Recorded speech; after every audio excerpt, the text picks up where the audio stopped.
तो आज का पहला क्वेश्चन है, भारतीय संसद के गठन का प्रावधान किस अनुच्छेद में किया गया है। देखिए, जितने भी क्वेश्चन मैं आपके लिए लेकर आया हूं, अगर आपको उनमें से किसी का भी आंसर पता है तो हमें कमेंट में बता सकते हैं। तो इसका राइट आंसर ऑप्शन सी हो जाएगा, अनुच्छेद 79। आपको ध्यान रखना है, इस अनुच्छेद में भारतीय संसद के गठन की बात कही गई है। और अगर हम बात करें अनुच्छेद यहाँ पर 80 की, इसमें राज्यसभा के गठन की बात कही गई है। और यहाँ पर अनुच्छेद 81 में लोकसभा के गठन की बात की गई है। और यहाँ पर जो अनुच्छेद 82 है, इसमें कहा गया है कि जो प्रत्येक 10 वर्ष के बाद जनगणना होती है, तो जनगणना के बाद पुनः समायोजन करना। तो आपको ये चारों अनुच्छेद ध्यान रखने हैं। तो चलिए नेक्स्ट क्वेश्चन देखते हैं। भारत में संसद की व्यवस्था किस देश के संविधान से ली गई है। राइट आंसर ऑप्शन बी हो जाएगा, ब्रिटेन। आपको ध्यान रखना है, ब्रिटेन देश के संविधान से जो भारत में संसद की व्यवस्था है यहां से ली गई है। नेक्स्ट क्वेश्चन देखते हैं। भारतीय संसद के दो सदन कौन कौन से हैं। राइट आंसर ऑप्शन बी हो जाएगा, लोकसभा एवं राज्यसभा। तो आपको ध्यान रखना है, भारतीय संसद के दो सदन होते हैं, लोकसभा और राज्यसभा। नेक्स्ट क्वेश्चन है, भारतीय संसद के कितने अंग होते हैं। देखिए, इससे पहले क्वेश्चन में हमने संसद के सदन की बात की थी, दो सदन होते हैं। इस क्वेश्चन में अंग पूछे गए हैं कि कितने अंग होते हैं। तो इसका राइट आंसर ऑप्शन बी हो जाएगा, 3। आपको ध्यान रखना है, अंग 3 होते हैं भारतीय संसद के। कौन कौन से, लोकसभा, राज्यसभा और राष्ट्रपति। तो आपको ये सभी ध्यान रखना है। नेक्स्ट क्वेश्चन देखते हैं। क्वेश्चन नंबर 5 है, निम्नलिखित में से कौन भारत में कानूनों को बनाता है। राइट आंसर ऑप्शन सी हो जाएगा, राष्ट्रपति और संसद के दोनों सदन, यानी कि राष्ट्रपति और संसद के दो सदन, राज्यसभा और लोकसभा, ये तीनों मिलकर किसी कानून को बनाते हैं। मैं आपको बता दूं, जब कोई विधेयक संसद के दोनों सदनों में पारित हो जाता है, उसके बाद राष्ट्रपति की सहमति उस पर जरूरी होती है। क्योंकि जब तक राष्ट्रपति की सहमति उस विधेयक पर नहीं मिलेगी, वह कानून नहीं बनेगा। राष्ट्रपति की सहमति मिलने पर ही कोई विधेयक कानून बनता है। तो आपको ये ध्यान रखना है। नेक्स्ट क्वेश्चन देखते हैं। भारतीय संसद के उच्च सदन को किस नाम से जाना जाता है। इसका सही आंसर ऑप्शन बी हो जाएगा, राज्यसभा। आपको ध्यान रखना है, भारतीय संसद का उच्च सदन राज्यसभा होता है और जो निम्न सदन होता है वो लोकसभा होता है। तो आपको ध्यान रखना है, आपसे एग्जाम में उच्च सदन या निम्न सदन कुछ भी पूछा जा सकता है। नेक्स्ट क्वेश्चन है, राज्यसभा के सदस्यों का कार्यकाल कितने वर्ष का होता है। राइट आंसर ऑप्शन ए हो जाएगा, 6 वर्ष। आपको ध्यान रखना है, 6 वर्ष का होता है राज्यसभा के सदस्यों का कार्यकाल। नेक्स्ट क्वेश्चन है, राज्यसभा को कब भंग किया जा सकता है। राइट आंसर ऑप्शन डी, कभी नहीं। आपको ध्यान रखना है, राज्यसभा कभी भी भंग नहीं होती है, क्योंकि ये एक स्थायी सदन होता है, इसे कभी भी विघटित नहीं किया जा सकता। मैं आपको बता दूं इसका क्या कारण होता है कि ये कभी भी विघटित नहीं होती है। इसके 1/3 सदस्य प्रत्येक 2 वर्ष के बाद सेवानिवृत्त होते हैं, यानी कि अवकाश प्राप्त करते हैं। तो इसी कारण से राज्यसभा कभी भी विघटित नहीं होती है। और आपको ध्यान रखना है, जो लोकसभा होती है, लोकसभा एक अस्थायी सदन होता है, वो कभी भी भंग हो जाती है। तो आपको ध्यान रखना है। नेक्स्ट क्वेश्चन है, राज्यसभा के सदस्यों की कुल अधिकतम संख्या कितनी है। Right answer option C, 250। आपको ध्यान रखना है, राज्यसभा में अधिकतम सदस्यों की संख्या 250 हो सकती है, इससे ज़्यादा सदस्य नहीं हो सकते राज्यसभा में। देखिए, इसमें 238 सदस्य राज्यों और केंद्र शासित प्रदेशों से आते हैं और प्लस 12 सदस्य राष्ट्रपति मनोनीत करता है। तो आपको ध्यान रखना है। तो चलिए नेक्स्ट क्वेश्चन देखते हैं। राज्यसभा में राष्ट्रपति के द्वारा कितने सदस्य मनोनीत किए जाते हैं। राइट आंसर ऑप्शन ए, मैं आपको पहले ही बता चुका हूं, 12 सदस्य मनोनीत कर सकता है राष्ट्रपति राज्यसभा में। देखिए, जो व्यक्ति कला, साहित्य, विज्ञान और समाज सेवा के क्षेत्र में ख्याति प्राप्त होते हैं, राष्ट्रपति उन्हीं व्यक्तियों को मनोनीत कर सकता है राज्यसभा में। तो आपको ध्यान रखना है। नेक्स्ट क्वेश्चन है, किस राज्य की राज्यसभा सीट सबसे ज्यादा है। यहां पर लिखने में मिस्टेक हो गया, तो इसका राइट आंसर ऑप्शन डी हो जाएगा, उत्तर प्रदेश। आपको ध्यान रखना है, उत्तर प्रदेश राज्य की राज्यसभा सीटें सबसे ज्यादा हैं।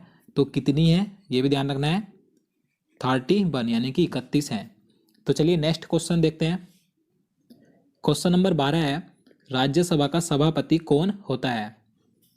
राइट आंसर ऑप्शन सी, उपराष्ट्रपति। आपको ध्यान रखना है, भारत का उपराष्ट्रपति राज्यसभा का सभापति होता है, लेकिन इसकी अनुपस्थिति में इसका जो कार्य करता है उपसभापति करता है, और जो उपसभापति होता है वह राज्यसभा के सदस्यों द्वारा चुना जाता है। तो आपको ये सभी ध्यान रखना है। नेक्स्ट क्वेश्चन देखते हैं। भारत का प्रधानमंत्री बनने की न्यूनतम आयु क्या होगी यदि वह राज्यसभा का सदस्य है? तो इसका राइट आंसर ऑप्शन बी हो जाएगा 30 वर्ष। देखिए आपको यहाँ से ध्यान रखना है, जो भारत का प्रधानमंत्री होता है वह जरूरी नहीं किसी एक सदन का सदस्य हो, यानी कि वह लोकसभा और राज्यसभा दोनों में से किसी भी सदन का सदस्य हो सकता है। अगर वह राज्यसभा का सदस्य है तो उसकी आयु 30 वर्ष होनी चाहिए, और वह अगर लोकसभा का सदस्य है तो उसकी आयु 25 वर्ष होनी चाहिए। तो आपको ये दोनों ध्यान रखने हैं। तो चलिए नेक्स्ट क्वेश्चन देखते हैं। जनता का सदन को लोकसभा का नाम किस वर्ष दिया गया था? Right answer option A 1954। आपको ध्यान रखना है 14 मई 1954 को जो लोकसभा है इसका नाम रखा गया था, यानी कि 1954 से पहले लोकसभा का नाम जनता का सदन हुआ करता था। तो आपको ध्यान रखना है। नेक्स्ट क्वेश्चन देखते हैं। क्वेश्चन नंबर 15 है, लोकसभा के गठन का प्रावधान किस अनुच्छेद में किया गया है? राइट आंसर ऑप्शन बी अनुच्छेद 81। मैं आपको पहले ही बता चुका हूं, अनुच्छेद 81 में लोकसभा के गठन का प्रावधान किया गया है, और अनुच्छेद 80 में राज्यसभा, और अनुच्छेद 79 में संसद। आपको ये तीनों ध्यान रखने हैं। नेक्स्ट क्वेश्चन देखते हैं। लोकसभा में अधिकतम सदस्यों की संख्या कितनी है? Right answer option C 552। आपको ध्यान रखना है लोकसभा में अधिकतम सदस्यों की संख्या 552 हो सकती है, इससे अधिक सदस्य नहीं हो सकते। और देखिए हमने इससे पहले एक क्वेश्चन में बात की थी राज्यसभा की, तो राज्यसभा में कितनी होती है अधिकतम संख्या? 250, और लोकसभा में 552। तो आपको ये दोनों ध्यान रखने हैं। नेक्स्ट क्वेश्चन है, राज्यों से लोकसभा में कुल सदस्यों की संख्या कितनी है? तो इसका सही आंसर ऑप्शन ए हो जाएगा 530। देखिए इससे पहले मैं आपको बता चुका हूँ जो लोकसभा में कुल अधिकतम सदस्यों की संख्या होती है 552 होती है, लेकिन इस क्वेश्चन में पूछा गया है कि राज्यों से, यानी कि जो सदस्य राज्यों से चुनकर आते हैं, तो राज्यों से 530 आते हैं, प्लस 20 सदस्य केंद्र शासित प्रदेशों से आते हैं, और जो 2 सदस्य आते हैं उन्हें राष्ट्रपति मनोनीत करता है आंग्ल भारतीय समुदाय के व्यक्तियों को। तो आपको ध्यान रखना है। तो चलिए नेक्स्ट क्वेश्चन देखते हैं। भारतीय राष्ट्रपति के द्वारा लोकसभा में आंग्ल भारतीय समुदाय के कितने सदस्यों को मनोनीत किए जाते हैं? राइट आंसर ऑप्शन सी 2 सदस्य है। मैं आपको बता चुका हूं राष्ट्रपति लोकसभा में आंग्ल भारतीय समुदाय के 2 सदस्यों को मनोनीत करता है। तो चलिए अगला क्वेश्चन देखते हैं। लोकसभा के प्रथम अध्यक्ष कौन थे? तो इसका राइट आंसर ऑप्शन ए हो जाएगा जी.बी. मावलंकर। ये लोकसभा के प्रथम अध्यक्ष थे, आपको ध्यान रखना है। और अगर हम बात करें लोकसभा की प्रथम महिला अध्यक्ष की तो कौन थी? मीरा कुमार थी। तो आपको ये दोनों ध्यान रखने हैं। महिला प्रथम अध्यक्ष लोकसभा की मीरा कुमार, और प्रथम अध्यक्ष जी.बी. मावलंकर। नेक्स्ट क्वेश्चन है, क्वेश्चन नंबर 20 है, लोकसभा अध्यक्ष अपना त्याग पत्र किसे संबोधित करता है? Right answer option A Lok Sabha उपाध्यक्ष। आपको ध्यान रखना है लोकसभा अध्यक्ष अपना त्याग पत्र लोकसभा उपाध्यक्ष को कभी भी दे सकता है। तो चलिए नेक्स्ट क्वेश्चन देखते हैं। लोकसभा अध्यक्ष के मताधिकार को क्या कहा जाता है? राइट आंसर ऑप्शन सी निर्णायक मत। देखिए मैं आपको इसके बारे में बता देता हूँ।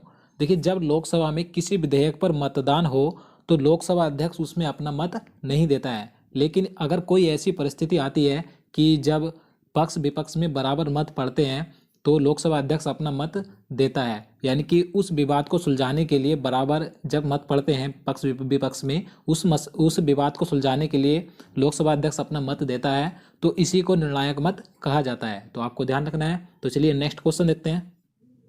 क्वेश्चन नंबर 22 है, लोकसभा के प्रथम उपाध्यक्ष कौन थे?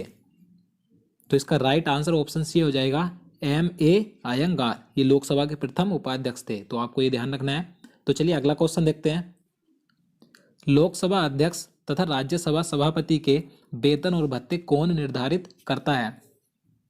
राइट आंसर ऑप्शन डी संसद। आपको ध्यान रखना है लोकसभा अध्यक्ष, उपाध्यक्ष, राज्यसभा सभापति और उपसभापति, इन सभी के वेतन और भत्ते संसद के द्वारा निर्धारित किए जाते हैं। इसको अनुच्छेद 97 में रखा गया है और अनुसूची 2 में। तो आपको ये सभी ध्यान रखना है। अगला क्वेश्चन देखते हैं। प्रथम लोकसभा के विपक्ष का नेता कौन था? राइट आंसर ऑप्शन बी हो जाएगा ए के गोपालन, ये प्रथम लोकसभा में विपक्ष के नेता थे। तो आपको ध्यान रखना है। अब देखिए यहाँ से एक क्वेश्चन और पूछा जाता है कि विपक्ष दल का नेता कौन होता है। तो आपको ध्यान रखना है, विपक्षी दल का नेता उस पार्टी के सदस्य को चुना जाता है जिसकी सदन में कम से कम कुल सीटों का 1/10 भाग हो। तो आपको ये ध्यान रखना है। चलिए अगला क्वेश्चन देखते हैं। किस राज्य की लोकसभा सीटें सबसे ज्यादा हैं? इसका सही आंसर ऑप्शन डी हो जाएगा, उत्तर प्रदेश। देखिए मैं आपको बता दूं, लोकसभा और राज्यसभा इन दोनों सदन की सबसे ज़्यादा सीटें उत्तर प्रदेश में ही हैं। तो लोकसभा में जो सीटें हैं 80 हैं और राज्यसभा में 31 हैं। तो आप इन दोनों को ध्यान रखिएगा। तो दोस्तों आज के लिए इतना ही। उम्मीद करता हूँ आपको वीडियो पसंद आया होगा। अगर आपको वीडियो अच्छा लगा हो तो वीडियो को लाइक जरूर करना और चैनल को भी सब्सक्राइब